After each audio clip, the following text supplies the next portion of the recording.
제가 지난주에는 제목을 왜 진짜 그리스도로 우리가 무장해야 되는가 라는 주제를 가지고 말씀드렸어요. 참고로 이 비대면으로 이제 설교를 듣는 해외에 있는 분들은 우리 우리 권속들은 다 설교의 말씀을 노트 정리를 하고 있어요. 그래서 가능하면은 노트로 정리를 하시면 도움이 되시고 또 주변 분들과 나눌 수 있는 좋은 기회가 될 것이에요. 오늘은 어떤 주제를 가지고 성령님이 저에게 말씀케 하시냐면요. 이 성탄일이 1년에 한 번만 있는 게 아니고 매일매일이 성탄일이다 라는 주제를 가지고 오늘 같이 말씀을 나누려고 그래요. 우리 2020년 금년 성탄은 제 생각에는 아주 특별한 성탄 같아요. 특별히 어떤 부분에서 그러냐면 코비드-19 때문에 비대면 성탄 예배를 드리는 역사적으로 이런 일이 없었어요. 두 번째로는 이번 성탄은 미국의 대선과 맞물려서 상당히 시끄러운 어수선한 성탄이 되어가고 있어요. 또 세 번째는 두 짐승이 서서히 이렇게 노출되는, 우리 지난 시간에 제가 자세히 말씀드렸어요. 노출되어 가고 있는 이런 때에 우리가 성탄절을 맞이하고 있어요. 그래서 계시록 13장에 이 두 짐승이 우리 눈앞에 이렇게 구체적으로 보이는 그러한 성탄절을 우리가 지금 맞이하고 있어요. 그렇기 때문에 이 성탄절은 우리에겐 특별한 의미를 부여해 주고 있어요. 이 성탄은 기독교에서 가장 중요한 최대 명절날이라고 볼 수 있어요. 그 어떤 것보다도. 왜 최대 명절날입니까? 라고 물어보면 뭐라고 우리 대답해요? 왜 기독교의 최대 명절날이 성탄절입니까? 라고 이제 물어보면은 그냥 간단하게 하나님의 아들이 이 세상에 오셨던 날입니다. 이렇게 우리가 그냥 대답하면 돼요. 그러면 이제 또 물어봐요, 사람들이. 왜 이분이 세상에 오시게 됐나요? 라고 이제 주변에서 물어보면은 그러면 우리가 뭐라고 대답해요? 우리의 죄를 대속해 주시기 위해서, 우리의 저주를 대신 져 주시기 위해서, 이렇게 우리가 대답하면 되겠어요. 그러면 또 질문이 있어요. 언제 이분이 이 세상에 오신다고 약속했어요? 성경에 어디에 나와요? 이렇게 물어보면 우리는 뭐라고 대답해요? 간단하게 주전 4000년에 아담이 타락했을 때 라고 우리가 말하면 되는 거예요. 그것을 우리가 전문 용어로 뭐라고 그랬어요? 프로토 에반겔리온 그랬죠? 또는 프로토 유앙겔리온 우리 공부했죠? 창세기 3장 15절이에요. 그래서 이분이 이렇게 오시기 때문에 우리는 메리 크리스마스 그러는 거예요. 왜냐? 이분이 이렇게 우리의 죄를 담당하시기 위해서 오신 날이구나. 그래서 기뻐하자라는 의미에서 메리 크리스마스인 거예요. 바울도 개종하시고는 20년 동안은 이렇게 믿고서 복음을 전했어요. 그런데 바울이 주후 55년에 고린도 전서를 쓰실 때 아담 타락 때문에 예수님이 오시는 것이 아니고 창세전에 예수님이 인간으로 오실 것을 미리 디자인하셨다라는 이야기를 우리가 그동안 쭉 해왔죠. 예. 이것을 하나님의 신비다, 이렇게 이제 바울이 정의를 내렸어요. 그러니까 우리가 지금 이 성탄절에 보면은 이 성탄절을 디자인하신 것이 엄밀한 의미에서는 창세전에 디자인하셨구나 라고 바울이 믿었던 것처럼 우리도 믿을 수가 있는데, 또 믿어야만 되지만, 우리 지난 시간에도 말씀드렸지만 거의 90% 이상의 하나님의 자녀들은 아담 타락 때문에 예수님이 오시게 됐다라고 믿고 있어요. 바울도 개종하고 한 20년 동안은 그렇게 가르쳤어요. 그러니까 대부분의 크리스천들은 전 세계 어디나 예수님이 왜 오시게 됐나? 그러면 아담 타락 때문에 오시게 됐다, 이렇게 믿고 있으면 돼요. 네. 그런데 소수의 소위 이마에 인을 받은 자들에게는 그거보다 더 깊은 하나님의 뜻이 숨겨져 있다는 것을 알 필요가 있어요. 예.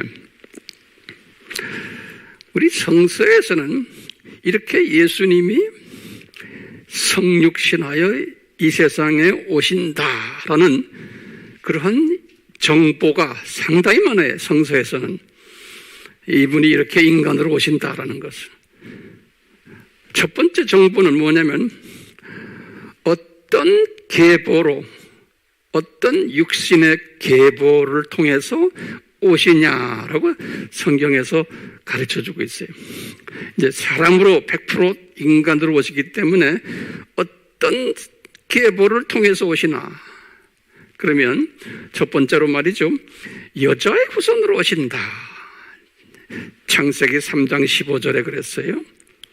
두 번째로는 아브라함의 후손으로 오신다 그랬어요. 창세기 12장 2절에서 3절입니다. 세 번째로는 또 아브라함의 증손자의 유다 후손으로 오신다, 이분이. 창세기 49장 8절에서부터 10절이. 그리고는 계시록 5장 5절에 유다의 후손으로 오신다. 그 다음에 다윗의 후손으로 오신다. 창세기 1장 1절에서부터 17절 예수님의 계보예요. 또 계시록 5장 5절에 그렇게 아주 정확하게 어느 계보로 오신다고 가르쳐줬어요. 그뿐만 아니라 이분이 어디에서 태어날 것인가, 이것도 아주 분명히 가르쳐줬어요. 베들레헴에서 태어난다는 거예요. 미가서 5장 2절에 미가가 주전 700년 분이 이분에게 말씀하신데, 그 왜냐하면 베들레헴이 다윗의 고향이기 때문에 그래요. 다윗의 후손으로 오려면 다윗이 태어난 곳에서 예수님이 태어나셔야 돼. 그래서 미가에게 말씀하신 거예요. 그러다가 정확하게 예수님이 만삭이 됐을 때 나사렛에 계셨는데 다윗의 고향인 베들레헴에서 태어나게 하기 위해서 로마 황제를 사용하셔가지고 인구 조사를 하도록 한 거예요. 그러니까 인구 조사를 하려면은 조상이 있는 곳으로 다 가서 인구 조사를 해야 되는 거예요. 그래서 만삭인 마리아가 요셉과 같이 북쪽 나사렛에서 베들레헴으로 내려오게 된 거예요. 이 예언을 성취하기 위해서. 그래서 내려와 보니까 많은 사람들이 이미 베들레헴에 가득 차 있으니까 인구조사 때문에 주무실 것이 없어서 말구유에서 이제 예수님이 태어나도록 다 이렇게 디자인하신 거예요. 누가복음 2장 1절에서부터 7절에 그 이야기가 적혀 있어요. 그 다음에 예수님이 어떻게 태어나실 것을 또 성경에서는 다 이야기해 줬어요. 어떻게 탄생하시냐? 여자의 후손으로 탄생한다. 창세기 3장 15절에. 그리고는 이사야에게 처녀의 몸을 통해서 태어난다. 이사야서 7장 14절에. 이렇게 말씀하시고는 이제 이 말씀을 성취하기 위해서 이제 마리아가 임신을 했을 때, 성령님에 의해서 임신했을 때 가브리엘이 요셉에게 나타나가지고 당신하고 약혼자인 마리아가 아기를 가질 것이다. 그리고 그 아기 이름이 이사야에게 말씀하신 것처럼 임마누엘이라 하라. 그리고 그 아기 이름을 예수라 하라. 이렇게 말씀하시는 거예요. 마태복음 1장 18절에서 23절에 가브리엘이 요셉에게 그렇게 말씀하시는 거예요. 그리고는 그 말씀 딱 끝나고는 또 마리아에게 또 나타나셔가지고 가브리엘이 하시는 말씀이 직접 이야기하는 거예요. 마리아야, 너 이제 아기 가질 것이다. 그러니까 마리아가 어떻게 제가 아기를 가집니까? 그러니까 성령님이 하신데 하나님이 못할 것이 있느냐? 이런 식으로 말씀하시는 거예요. 누가복음 1장 26절에서 45절의 이야기가 그 이야기예요. 그러니까 이렇게 어떻게 탄생하실 것까지 다 이렇게 설명해 놨어요. 이렇게 예수님이 구체적으로 성육신 하실 모든 정보들을 성서에서는 다 알려줬어요. 근데 신기하게도 한 가지를 알려주지 않았어요. 그게 뭔지 아세요? 한 가지를 정확하게 알려주지 않은 게 뭐냐면 성서에서는 예수님이 태어난 날짜를 성서에서는 명기를 하질 않았어요. 정확하게 어느 날 태어날 것을 성서에서는요, 예수님이 십자가에서 죽으시는 날도 정확하게 기록해 놨어요. 6월절 날이에요. 그리고 부활하실 날도 정확하게 가르쳐 줬어요. 초실절 날이에요. 초실절. 그 다음에 승천하시는 날도 정확하게 가르쳐 줬어요. 승천하시는 날이 언제부터? 초실절에서부터 40일 후에. 그날이 무슨 날이? 초실절부터 40일에 거기서 10일만 더 있으면 초실절부터 50일이 오순절이에요. 그러니까 오순절 열흘 전에 예수님이 승천하실 것을, 그러니까 정확하게 예수님의 십자가, 부활, 승천, 여기에 대한 날짜를 정확하게 가르쳐줬어요. 성서에서는요. 그런데 예수님이 탄생에 관한 날짜는 성서에서는 정확하게 가르쳐주질 않았어요. 신기해요. 그래서 아무도, 어떤 신학자들도 교회 역사 속에서 예수님의 탄생 날짜를 모르기 때문에, 특히 초대교회에서는 예수님의 탄생일을 기념하지를 않았어요. 날짜를 모르기 때문에. 우리가 보면은 사도행전이나 베드로 서신이나 바울 서신들, 요한 서신들, 소위 신약에서 예수님의 탄생일을 기념했다는 이야기가 전혀 없어요. 그렇기 때문에 1세기부터 3세기까지 소위 카타콤 교회예요. 이 카타콤 교회 안에서는 그 사람들은 성탄절을 지키지를 않았어요. 왜 안 지켰을까요?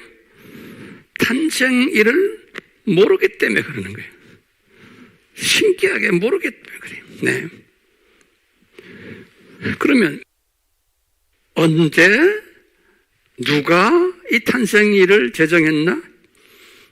지금 오늘날 12월 25일로 그게 누구냐면 로마 황제, 기독교를 공인한 콘스탄티누스예요. 콘스탄틴 황제예요. 몇 년에 이분이 기독교를 공인했어요? 313년이죠? 313년에 기독교를 공인하고는 이분이 성탄 날짜를 12월 25일로 제정한 것이 23년 후에요. 336년이에요. 336년에 12월 25일로 성탄일을 제정한 것이에요.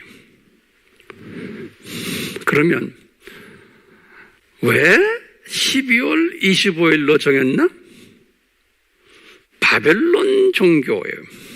왜냐?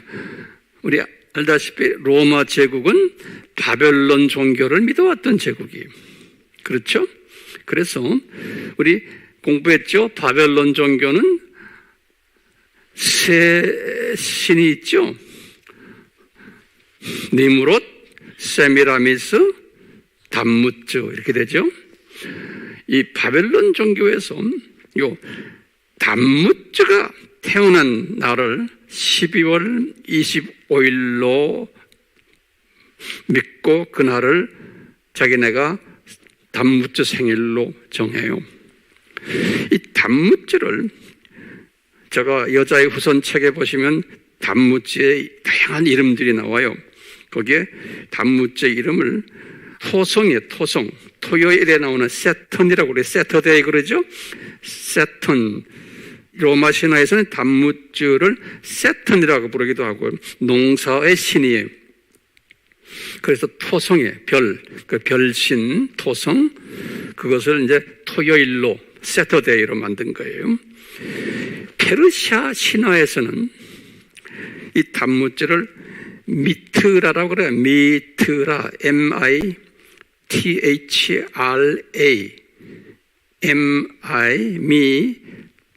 M-I-T-H-R-A, 미트라 그래요.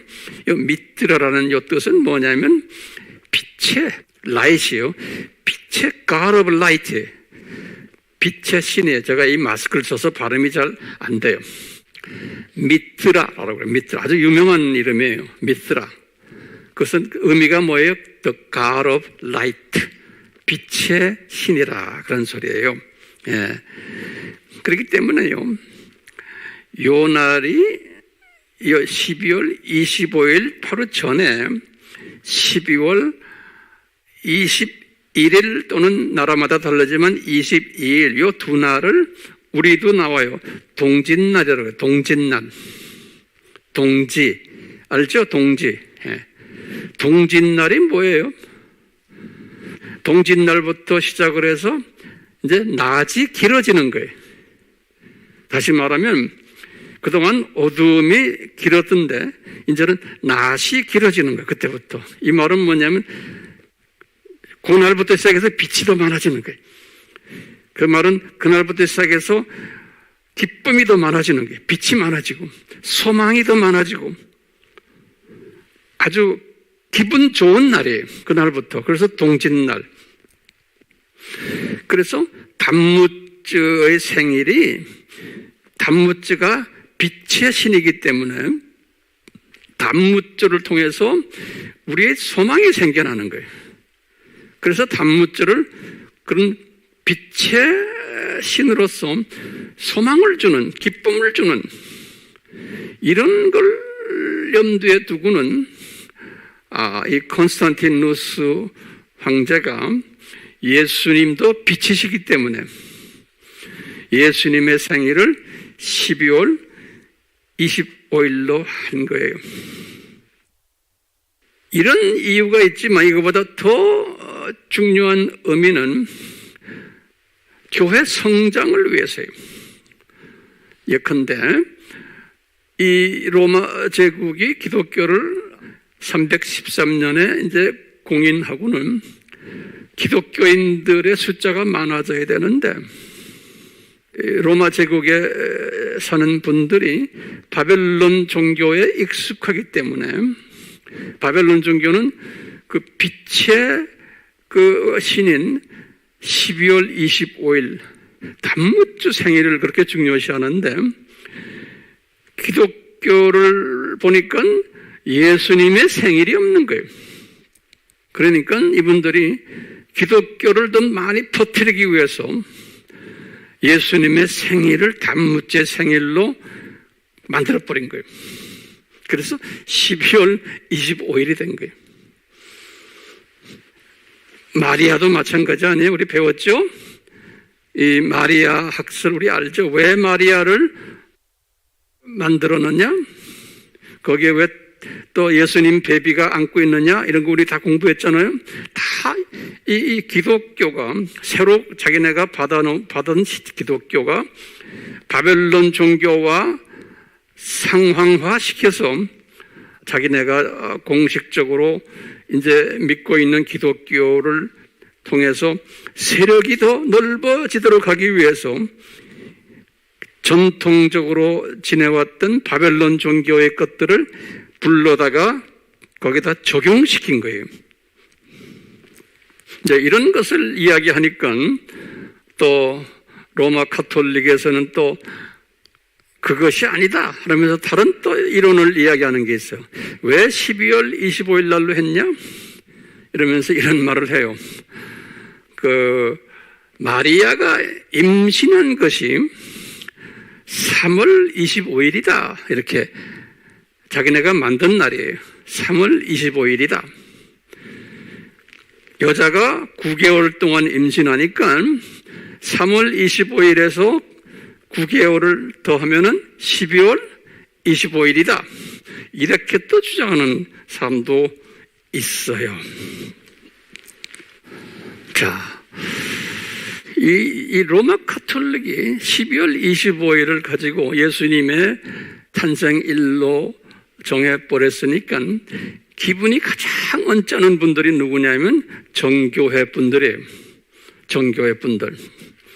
이분들이 볼 때는 그게 억지 주장이다라고 본 거예요. 그래서 이제 정교회 분들은 로마 카톨릭 보고 너희들은 12월 25일로 해라. 우리는 다른 날로 할 거다. 그래가지고 좀 성서적인 접근 방법을 써가지고 이분들은 그래요. 자기네가 만든 말이에요. 다 이게 예수님이 요단강에서 세례받았던 날에 예수님이 그날이 1월 6일이다 또는 1월 7일이다 보는 거예요. 또는 또 이분들이 또 주장하는 게 동방박사가 아기 예수님께 예물을 들고 간 날을 1월 6일이나 7일로 보는 거예요. 그러니까 이분들은 자기네는 성서적인 측면에서 날짜를 만드는 거예요. 그래서 지금도 동방정교회나 동양정교회는 크리스마스를 1월 6일 나라마다 달라요. 또는 1월 7일로 그때부터 만든 것이 지금까지 이어오고 있어요. 알겠죠? 왜 이렇게 다른가? 예. 다시 내가 정리를 하면 로마 카톨릭은 12월 25일, 정교회는 1월 6일 또는 7일. 그러다가요, 종교 개혁이 일어났어요. 1517년에. 종교 개혁이 일어난 후에 개신교들이에요. 개신교들도 로마 카톨릭을 따라서 그대로 12월 25일로 정해진 거예요. 그래서 우리가 지금 12월 25일 하는 거예요. 개신교도 따라서요. 그런데 1645년에 개신교 중에서 아주 보수 그룹들이에요. 청교도라는 말 들었죠, 우리요? 예, 퓨리탄들 그래요. 개신교 중에서 청교도들이 반기를 들었어요. 1645년에 이 이방 신의 생일날을 우리가 왜 기념하느냐? 그래서 크리스마스를 완전히 폐지해 버렸어요. 이 사람도 용감하게 아주 소수의 보수 그룹들이. 그래서 이 그룹들 중에 일부가 미국으로 이민 갔죠. 청교도들이 미국으로 이민 가가지고 미국에서도 똑같이 1659년에 성탄절을 불법 기념일이다, 비성서적이다, 그래서 폐지해 버렸어요. 그런 가운데 미국으로 이민 갔던 또 다른 교단들, 로마 가톨릭이니 또는 개신교들 또는 성공회, 미국으로 이민 간 사람들은 그대로 12월 25일을 지켰던 거예요. 그러니까 12월 25일을 지킨 분들은 대다수고, 개신교 중에서 또 로마 가톨릭, 그 다음에 1월 6일이나 7일은 또 정교회 출신들이 그렇게 하고, 그런 가운데 오늘 제가 이제 말씀드리고자 하는 그 이제 주제가 지금부터 제가 좀 몇 마디 하는 거예요. 중요한 주제들이. 종교 개혁이 일어난 후부터 1517년이죠. 성탄절이 지금 12월 25일이에요. 서서히 변질되기 시작한 거예요. 다시 말하면 본질에서 벗어나가지고 비본질화 작업이 일어났던 거예요.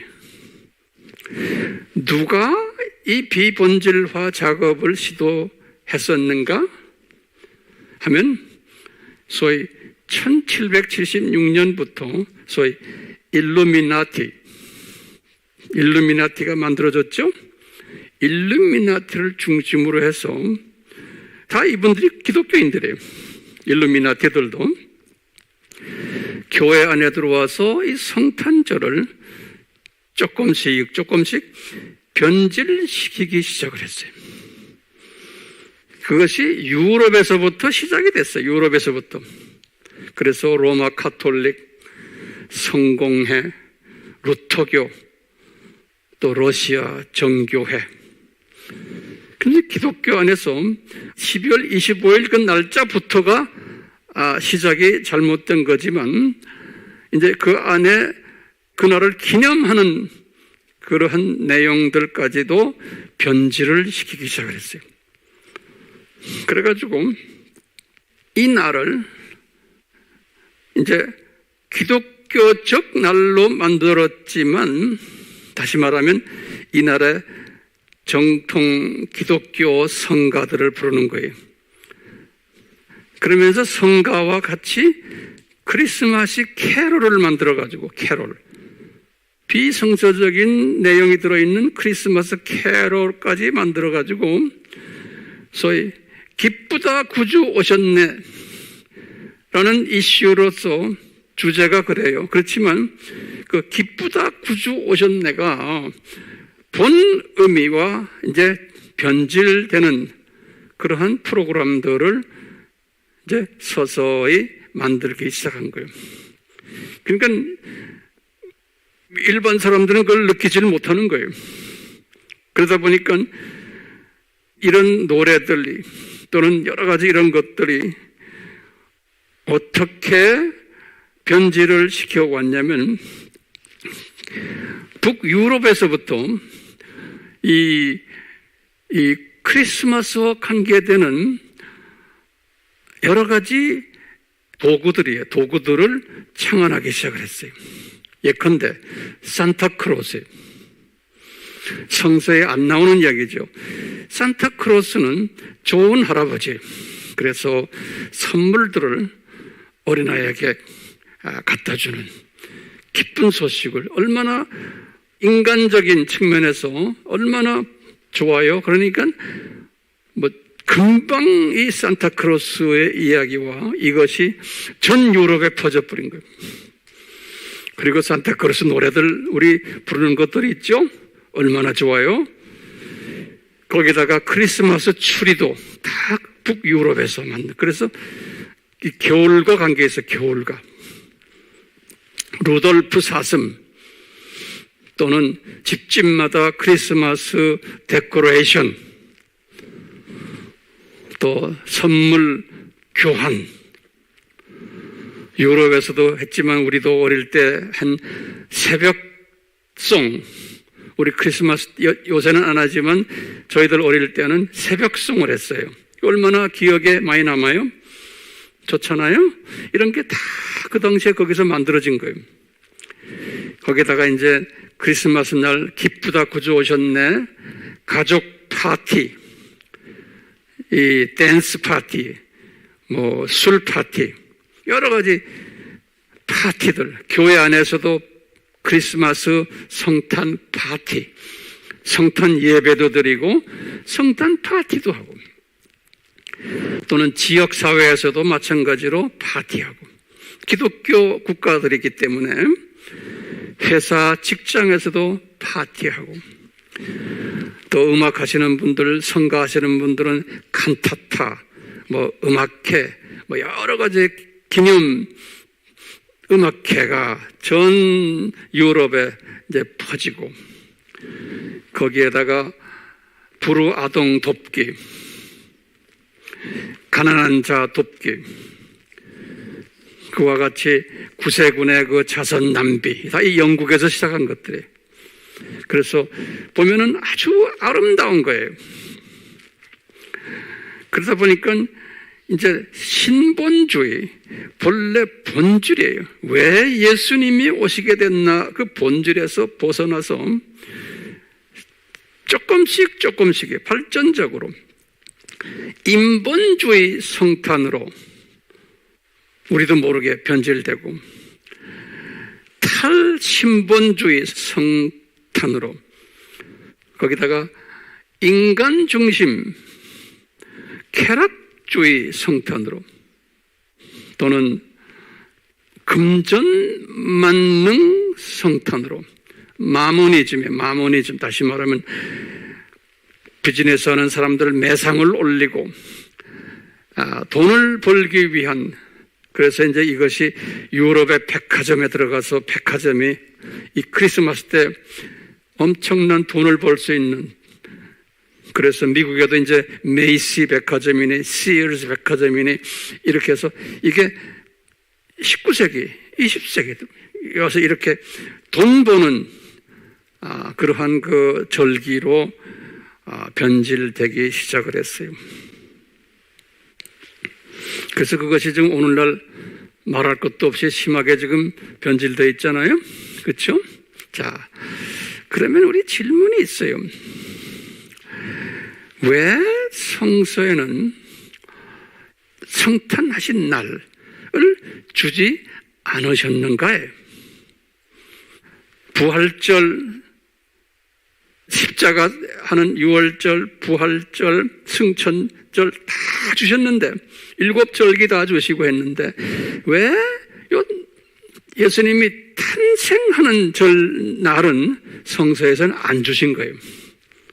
이게 우리의 질문이에요. 안 주셨기 때문에 지금 이렇게 로마 가톨릭과 정교회를 통해서 지금 우리를 속여오고 있고 또 지금 이 두 짐승 그룹들에 의해서 우리가 지금 본질이 없어져 버리고 비본질이 판을 치는 이렇게까지 된 거예요. 지금 오늘날 우리가 지금 그런 상황 속에서 살고 있는데 우리 질문이 있어요. 왜 전지하신 하나님이신데 그 질문을 노트에 좀 꼭 적으세요. 전지하신 하나님인데 이게 하나님이 미리 아시고 미리 디자인하셨나? 그래서 날짜를 안 주셨나? 날짜를 안 주시고는 이제 이런 사람들이 날짜를 자기네가 만들어가지고 이런 짓 할 것을 미리 아셨나? 이게 이제 우리의 질문 중에 하나예요. 두 번째 질문은 전능하신 하나님이신데 왜 이렇게 나쁜 짓을 하는 이 하나님의 소위 하나님의 자녀들이에요. 비본질에 집중하는 하나님의 자녀들을 왜 그대로 놔두시는가? 왜 수정시키지 않으시는가?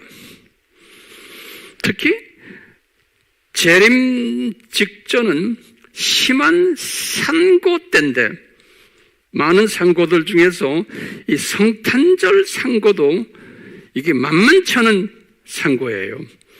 우리가 지금 그런 때 살고 있어요.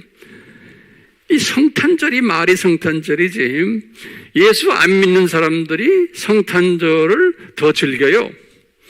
술집마다 지금 난리를 즐기고 뭐 파티 많고 장사하는 사람들 이걸로 대목을 보고 그렇죠. 그리고 교회들도 크리스마스 추리니 뭐 지금 하는 모든 이런 것들을 해놓고 교회는 교회대로 또 변질된 예배를 드리는 경우가 상당히 많아요. 자, 이게 우리 질문이 이 심각한 질문 하나가 왜 이 날짜를 안 주셨나? 라고 질문을 던졌을 때 이거 우리가 오늘 해결해야 되는 거예요. 그리고 왜 이렇게 변질하도록 놔두셨나? 제가 결론적인 말씀이 자, 왜 안 주셨나? 그러면 제가 답을 드릴게요. 전지하신 하나님이 인간의 한계성을 아시기 때문에 그러는 거예요. 다시 말해 피조물의 한계성과 피조물의 연약성을 아시기 때문에 그러는 거예요. 지금부터 중요한 개념이니까 우리 한번 이 개념을 잘 짚고 오늘 집에 갑시다. 우리 영상으로 공부하는 분들도 마찬가지예요.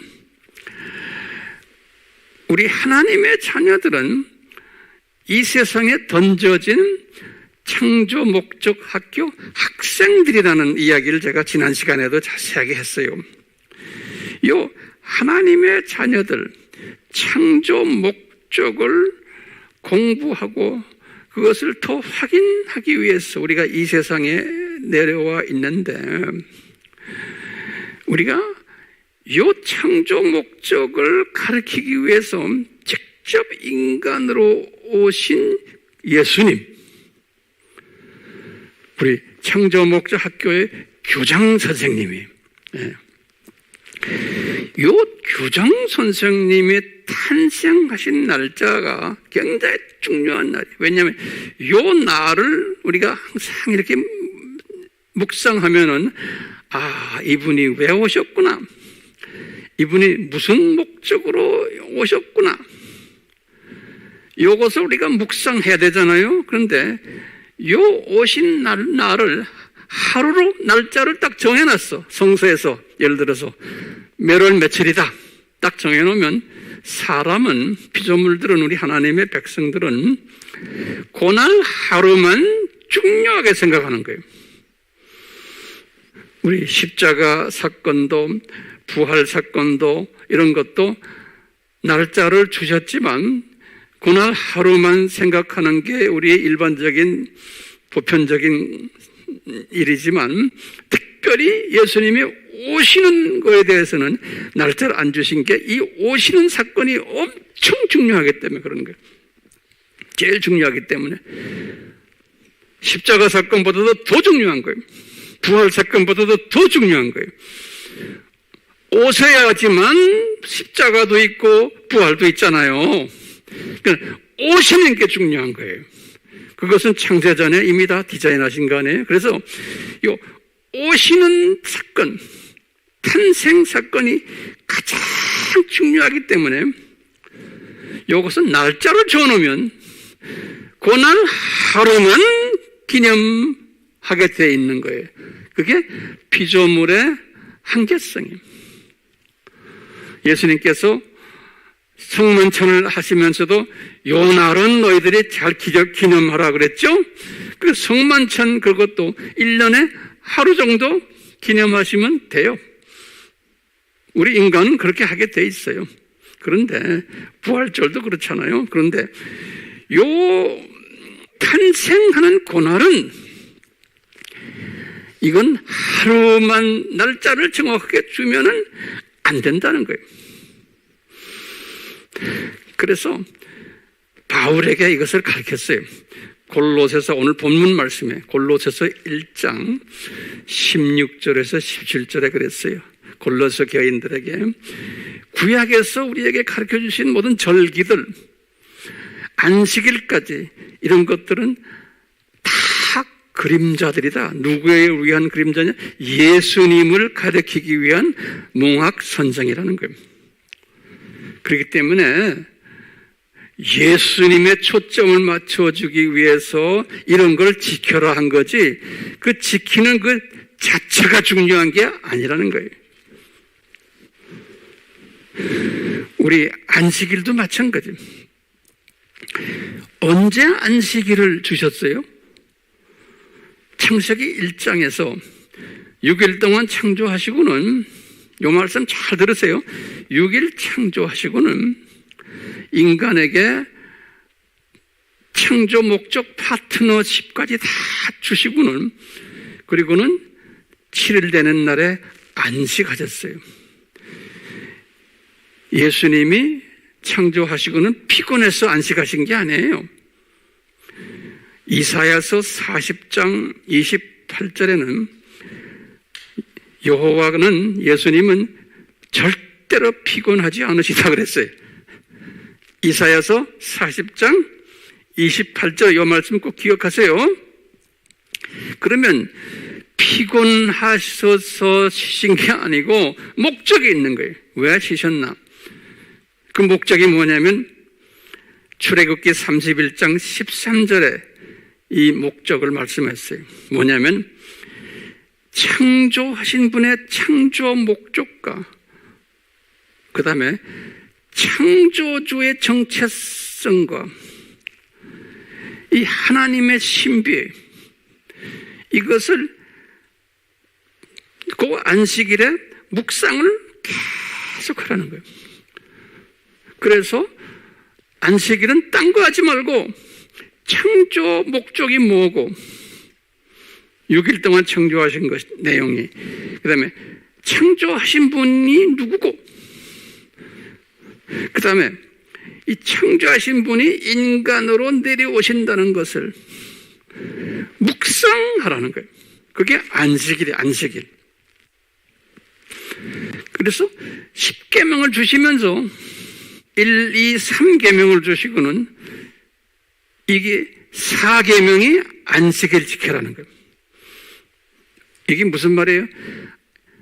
1, 2, 3계명을 안식일 날에 집중적으로 묵상하라는 거예요. 딴 거 하지 말고. 그러니까 안식일의 목적이 뭐예요? 창조 목적을 묵상하고, 왜 창조했는지, 또 창조주가 누군지, 그 다음에 이분이 지금 성탄이에요. 내려오시는 목적이 뭔지, 이것을 묵상하는 날이 무슨 날이에요? 안식일인 거예요. 그래서 예수님께서 안식일 날에 병자를 고치실 때 유대인들이 예수님을 비난했죠. 그러니까 예수님이 하시는 말씀이 내가 안식일의 주인이다, 이렇게 말씀하시는 거예요. 누가복음 6장 5절에 이 말은 뭐예요? 내가 안식일을 내가 만들었고 안식일의 목적이 나를 묵상하는 거고, 내가 왜 인간으로 왔고, 내가 누구며, 내가 왜 창조했으며, 이것을 묵상하는 날이 안식일이라는 거예요. 그렇기 때문에 예수님이 하시는 말씀이 안식일은 365일이 안식일이라는 거예요. 신약에 와서는, 구약에서는 그림자처럼 보여졌지만 신약에 와서는 365일이 안식일이라는 거예요. 똑같이 예수님의 탄생하신 날짜를 안 주신 이유가 뭘까요? 예수님을 묵상하는, 그러니까 이분이 삼위 하나님이시고 이분이 하나님의 아들이시고 이분이 창조주 되시고 이분이 인간으로 내려오시는 분이다 라고 하신 것을 우리는 계속 묵상하기 위해서 성탄절 날짜를 주지 않은 거예요. 이 말은 다른 말로 표현하면 우리에게는 365일이 매일매일이 성탄일이라는 거예요. 오늘 제목이 그 제목이죠? 예? 왜냐하면 우리가 지금 섬기는 12월 25일은 비성서적인 날이에요. 일부러 그런 비성서적인 날을 허락하신 거예요. 이 일루미나티 그룹을 통해서 이 크리스마스에 예수님의 오시는 목적을 물타기, 희석시킨 것이, 변질시킨 것이 오늘날 12월 25일이에요.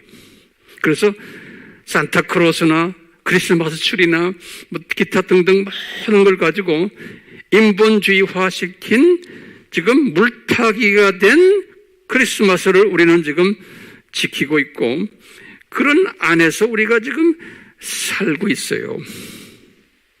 그렇기 때문에 하나님은 왜 그러면 또 질문이 이런 물타기식 방법을 그대로 왜 놔두십니까?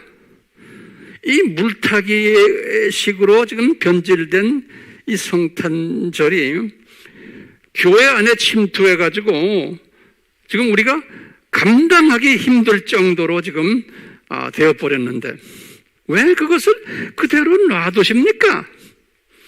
이게 또 우리 질문인 거예요. 그러면 이거 우리 한마디 꼭 아셔야 돼요. 우리에게 진짜 성탄을 가르쳐 주시기 위해서 성탄의 목적을 하나님은 항상 역기능적 교육 방법을 사용하신 거예요. 역기능적. 다시 말하면 가짜들을 더 성하게 만들고 강하게 만들고 더 영향력 있게 만들어 놓으시는 거예요. 인간 역사 속에서 항상 그렇게 오셨어요. 왜냐하면 피조물들은 특히 하나님의 자녀들인 이 학생들은 창조 목적 학교의 학생들은 이 역기능적 방법을 해야지만 하나님이 보실 때 우리가 정신 차리고 심각하게 공부하게 되어 있는 것을 아시기 때문에 그래요. 그렇기 때문에 이 가짜들을 풀어놔야지만 이 진짜가 뭔지를 찾게 되는 거예요. 그러니까 오늘날 지금 우리가 예수님이 지금 곧 재림에 오시는데 이 가짜 성탄절인 이렇게 막 난무하게끔 해놓으면 그 안에서 모든 기독교인이 아니고 입맞은 하나님의 자녀들은 진짜 성탄을 찾게 되고 왜 이렇게 엮이는 방법으로 우리를 복잡하게 했나도 깨닫게 되고 그러면서 진짜를 더 찾으면서 우리 주변에 이 가짜에 혼돈되어 있는 사람들에게 요 원리를 가르쳐주고 진짜를 더 강하게 설명해주고 훈련시켜주고 하는 이런 것을 하라고 주님께서 이렇게 가짜 성탄절을 이렇게 주셔서 이렇게 난무하게 만들어 놓은 거예요. 그러니까 하나님의 은혜 받은 사람들은 이 가짜가 까불고 이렇게 온 천지를 지금 헤매고 있을 때 우리는 더 정신 차리게 되고, 성령님이 은혜를 주신 분들은 더 진짜를 찾게끔 만들고 이 진짜에 대해서 더 갈급하고, 그리고는 내가 깨달은 다음에 이것을 또 내가 이걸 나눠줘야겠구나.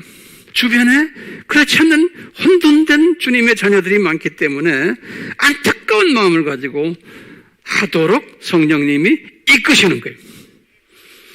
그런 성탄절이 되기를 바라며, 내년에 2021년도의 성탄절은 지금보다 더 시끄러울 거예요. 그럴 때마다 우리는 더 깨어서 진짜를 찾는 복된 자가 되기를 축원합니다. 아멘. 네. 하나님 아버지, 가짜를 덧넘게 하신 이유를 저희들이 지금 깨닫고 있습니다. 성령님이요 더욱 깨닫게 인도해 주시고, 이 가짜들이 판을 칠 때 더 정신 차리고 더 우리에게 능력을 베풀어 주셔서 주변에 하나님의 혼돈된 갈 길을 모르는 하나님의 자녀들을 잘 이끌어주는 그러한 지혜자들 되도록 은혜 베풀어 주시옵소서. 예수님의 이름으로 기도드리옵나이다. 아멘.